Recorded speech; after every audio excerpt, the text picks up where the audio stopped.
You love difficult things. Difficult things are the best. People ask me, what's the best part of my tour? Breaking my neck. I love tackling things that I'm afraid to do. I think that's how you grow. What's going on, guys? Welcome back to the Entrepreneur Junkie Movement podcast. I'm your host, Jamie Atkinson, the podcast junkie, and boy, have I got a treat for you guys today. He's the leader of the Believe Nation. Please welcome my guest, Evan Carmichael. What's going on, man? Thanks for the love, man. Great to be here. I love your energy. And this is it. This is it. It's happening. One of the missions, which I would love to find out a little bit more about, was I noticed that you've got a new show that's just come out in the iTunes store, the Evan Carmichael Show. And you had a previous show before on iTunes, right? This isn't your first ever podcast, is it? We have two podcasts out right now. One is me and a friend of mine I've known for 15 or so years, where we just chat for an hour every week. It's called the Something Approved podcast. And then the other one is taking some of my thoughts, taking some of the videos that I've done and spinning that out into a podcast. I'm not kind of running either of those two. I'm not a podcast guy. Like, I'm super grateful that, I don't know if you're going to use a video of this, but we're doing this over video. Audio is the worst way for me personally, Evan Carmichael human, to learn. So I consume zero podcasts. I love learning.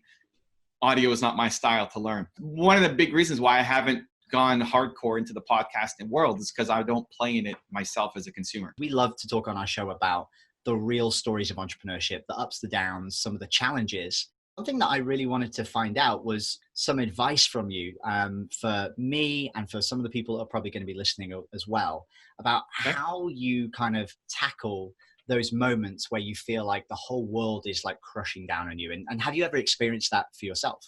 A number of times. One, just from you not getting the results you want, and then two, from just life hitting you in the face. Last week, we went to a funeral of a friend of ours from my city, Toronto, who died of cancer at 40-something years old, right? It's like wild. Even when I broke my neck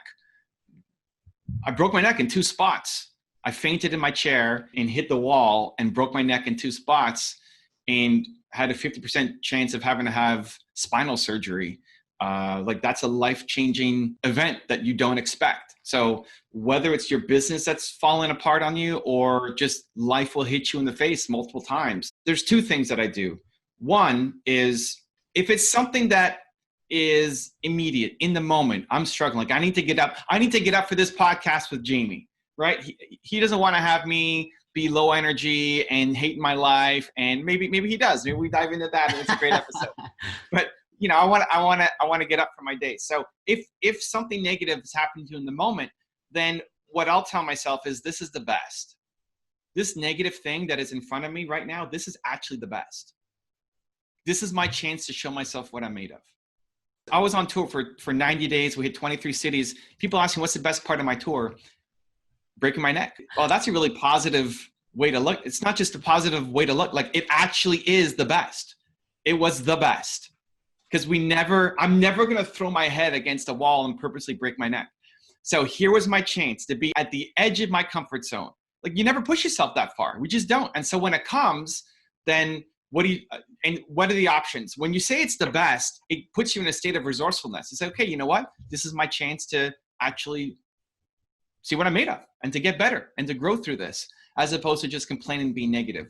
Now, if that's happening to you every day, then maybe your life is broken. Like, you got to fix something, right? So sleep is an example, right? The very first stop on my tour, before I started my tour, we went to Boston. And I had a goal to say, I'm going to run for 30 minutes every day. 30 minutes cardio every day was my goal. And I drove from Toronto to Boston. It was last minute. And we got in at 2 a.m. I hadn't done my run. So what do? I have to run. Like, when you set a goal, you have to do it. That's how you build self-confidence and self-love and self-respect. Doing it when it's easy doesn't count. It's when it's hard and you try, that's when you actually build self-respect. So my run, everybody went to sleep. I'm at 2 a.m. doing this run in Boston, but it sucked. The run sucked. Like, I got no results from it. How many calories did I burn? Like 5. It sucked. It was the worst run of all time, but I feel great about myself because I did it when it was hard. And so while I should have been sleeping, the next day I woke up and I was extra tired and tried to bring the energy through the day and said, this is the best, let's go. But if every day I was only sleeping a couple hours, my life is broken. I need to fix it. So that's how I look at it. When you're in the moment and you're really struggling with something, tell yourself it's the best, and that allows you to grow through it. But if it's happening to you every single day, then what can you change? How can you be strategic that it's not going to keep happening every day for the next year of your life? Did you ever have a moment in your life where there was something that you needed to change drastically like that? Well, I mean, I broke my neck, dude. That was pretty, I woke up on the floor, not knowing where I was. I mean, that's the most recent one. I've had lots in my journey, but I was in the middle of this tour. It was amazing. I was afraid to go off and do it. I love tackling things that I'm afraid to do. I think that's how you grow. I was originally going to do a free tour.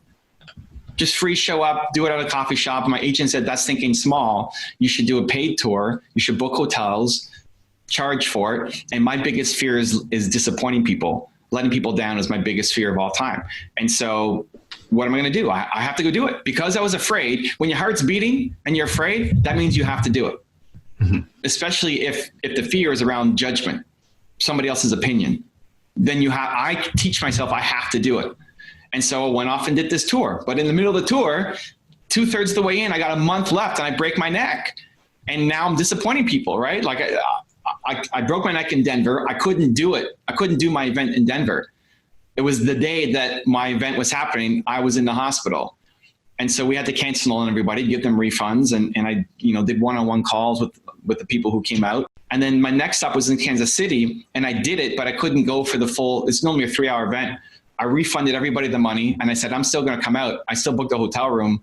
Come on out and let's chat. And my wife had to pull me off the stage an hour and a half in. So halfway through, I had to leave. That is the greatest moment of all time. Yeah. Like being pulled off this, like I was physically done. I had nothing left. And my wife had to pull me off the stage and say, we're leaving. We rarely put ourselves in those situations. We rarely make ourselves feel uncomfortable. Like you got an email this morning and say, hey, Evan's going to be on your show, or however it came through. And maybe you're nervous. Maybe you're excited. Great. And you're right about being uncomfortable, because we're in South Korea right now. It's like 12:30 in the morning. We've got coaching calls at like 6 in the morning from now. But I was like, no, I'm going to be on the call. I'm going to bring the energy. We're going to be awake. And, we were up at 5 a.m. this morning. But like you said, it's hard and you got to push through, but just making it a bit uncomfortable. Jamie does difficult things. I think people just need to pay attention to their language. Why are you not doing the thing you want to do? Well, it's hard. Okay, great. You do hard things. It's hard or it's difficult. It's not a good enough reason. You don't want to just do easy things. You will hate your life if you're just doing easy things. If there's nothing in your calendar in the next month that you're afraid to do, you hate your life. You love difficult things. Difficult things are the best. That's a great mindset hack, and I love that. And actually, while we're on the basis of advice, one of the questions I had written down, just because I'm always super curious, especially with really successful people, what's the best piece of advice that you've ever given somebody? I think the best advice I give is always contextual to them. And I think the worst advice I give is what I would do. Like, here's what I would do, Jamie. Well, who cares? You're not me, right? Like, the best thing I could do is understand the person and give them the advice that is actually best for them in that situation right now. Mm-hmm. So when people say, well, like, what book should I read? I don't know. What are you struggling with? Like, the worst thing I can do is just tell you the book that I love the most, or the video that I love the most. I mean, it gives you a little bit of data point on me, but it doesn't mean that that's what you should be doing. Same thing for like morning routine. I think what's important in your morning routine is you do something that makes you come alive. The point of morning routine should be to make you feel bold and confident for the rest of the day. It sets your day up for success. But the thing that you need to do to feel bold and confident is different for everybody. The Rock needs to work out 4 hours in the morning every day. Somebody else may need to meditate or listen to Jamie's podcast to start their day off every day, right? So what I do doesn't matter. You don't want to be me. You want to take like a tiny bit of me to help you be better. And so what's the thing that you need to put in your morning routine that will make you feel bold and confident? What topics do you love to talk about? Like, not always just business, because I know you're super passionate about everything that you're doing right now.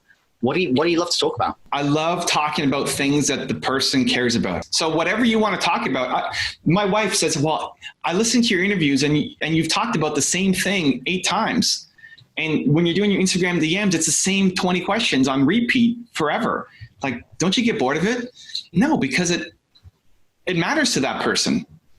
The podcast that I do with Mark, the Something to Prove podcast, it's him and I talking. And he says, sometimes you check out. Like, why do you check out sometimes with a conversation? It's like, when I know that you don't care about my answer, I check out. I don't want to answer the question.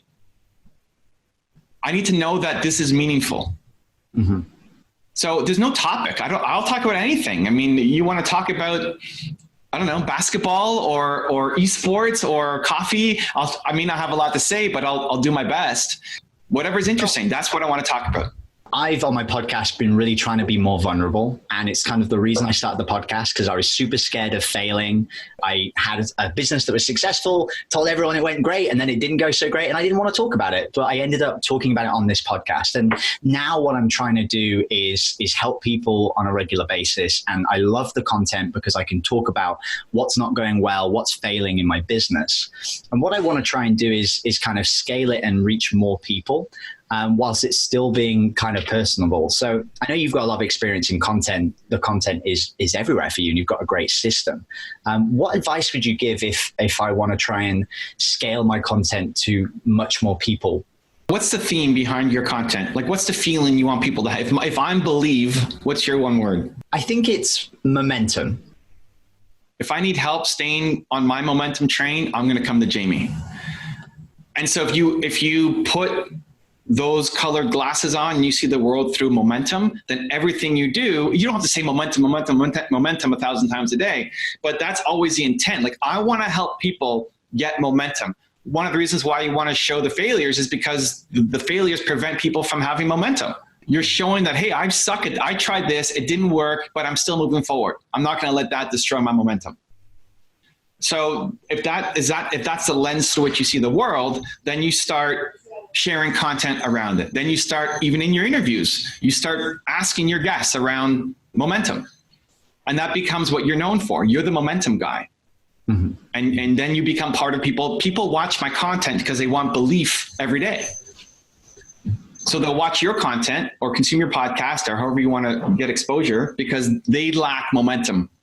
And you're going to be part of their momentum journey every day. And that'll feel the best for you. Like, if somebody listens to your podcast every day or watches you on Instagram or wherever you're going to create content, and you're part of their daily routine to build momentum into their life, you're going to feel on top of the world. That'll fire you up forever. No, that's great advice. I appreciate that. One thing I'm really interested in is there's lots of changing dynamics all the time in tech and in industry and social and all of those kind of things. And when you have momentum and when you have a name and you have a lot of things going in your favor, there's lots of different ways that you can expand and reach. But I saw something recently. I'm a big fan of Russell Brunson and ClickFunnels, and they did a challenge where they reached out to a bunch of entrepreneurs and they said, hey, if you lost everything tomorrow, your name, your reputation, all of your money, you didn't have a dime, you didn't have anybody that knew who you were, how would you get back to where you are right now?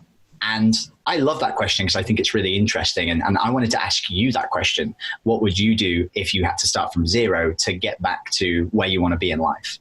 I would be doing the exact same thing that I'm doing. I would have a heavy focus on Instagram first and then YouTube, because Instagram is a faster way to build an audience compared to YouTube. But YouTube is where you want to be if you want to build a brand, because it's the only platform where your content lives forever. 5 years ago, I made a video and people are still watching it now. Nobody cares about my Instagram posts from 5 days ago, let alone 5 years ago. So that's where you would ultimately want to be. I treat it the same way as like, hey, if you had $1 million or $10 million or $1 billion in your bank account, what'd you do? And if it's not the same thing that you're doing right now, then you need to change your life. Like, if that question is given to you, you should say, I would start a podcast. Mm-hmm. If not, then you need to go and do the thing that you would do. People default to thinking like, okay, go on vacation and travel. Okay, awesome. And then what? You're going to get bored of that. You will. Yeah. You want to have purpose. You want to feel like the work that you do matters, that you want to work. You do not want to sit on the beach all day and be served Mai Tais. You don't. You don't.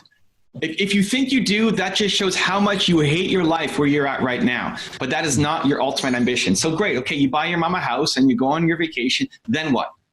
What are you going to do? And that should be what you're doing right now, just in a smaller way. I know Bill Gates is a big mentor for you, and I was listening to you talk about him in some of your content. What's something that you kind of picked up or learned from Bill Gates or what he's done that you don't really talk about that often? I'm very fascinated by how Bill Gates has changed his perception. Like, people hated Bill Gates. And now he's this fun, jokey guy who's on Ellen and hanging with Warren Buffett. And I think it's really interesting. Great point. I love that one. And I guess to kind of wrap up, Evan, because I know we've only got about 5 minutes left and your time's very precious. You've had masses and masses of success. And for you, there's probably definitely been ups as well as downs. And a lot of people will see more of the highs. But with everything that you've kind of accomplished in your life so far, what's one of the big challenges that you're facing coming up right now? The challenge forever is it's just belief, lack of belief. It's my greatest strength and greatest weakness. I don't believe I'm capable of the next step. Every breakthrough comes from shifting a limiting personal belief, much more than tactics, much more than, hey, you got to do these 8 things. Go after bigger momentum. You're capable of more. Even though it's what you're all about and what you're building every day, it'll be the struggle forever. Like the momentum is not enough. You need to have more momentum. You're playing small. You'll get safe. The amount of momentum you're doing is inside your comfort zone now. Even though it's way more than what most people look at you and say, holy cow, look, you know that it's small compared to what you're capable of doing. The thing that you are is also the thing that you're fighting to evolve to become the next version of. You're just able to take on bigger and bigger and bigger versions of it forever. And you don't want to ever reach the limit. Like if you say like, this is the most ever, then you'll start to hate your life. Like we like growth. You just have destroyed your momentum. If you hit the max, there's nowhere else to go. And that's most people. Like most people, they've hit the max of what they're doing. They hate their life. They hate their job. They hate what they're working on. And they know they're capable of more. You want to swim forever. You want to climb forever. You don't want to hit your mission. No, that's really amazing. And Evan, I'm super thankful for you being on the interview today. We'll end it there just so you can go and finish the rest of your day. Thanks so much for coming on the show. Is there anything we've not talked about which you think would be beneficial for the guests? I would just say make today count. Like today matters. Today. More impatience with yourself. You get an idea, do something about it right now. Are you proud of your effort? Before you go to sleep, there's X number of hours left in that day. Make sure you do something that when you put your head on the pillow, you can say, I am proud of the effort I put in today. Thank you so much. And just before we go, is there anywhere that you would like to send people so they can follow along and follow your journey and kind of find out more about what you're doing? I mean, if you want the books, they're on Amazon. Otherwise, for the content, YouTube and Instagram are where I'm living mostly. Okay, thank you. And thank you so much for the interview today. It's been an absolute pleasure to chat with you and meet you. I appreciate your time massively and have a great rest of your day. Thanks for the love, Jamie. Have a great sleep. Take care, Evan. If you want to see another awesome interview I did, check the video right there next to me. I think you'll enjoy it. Continue to believe, and I'll see you there.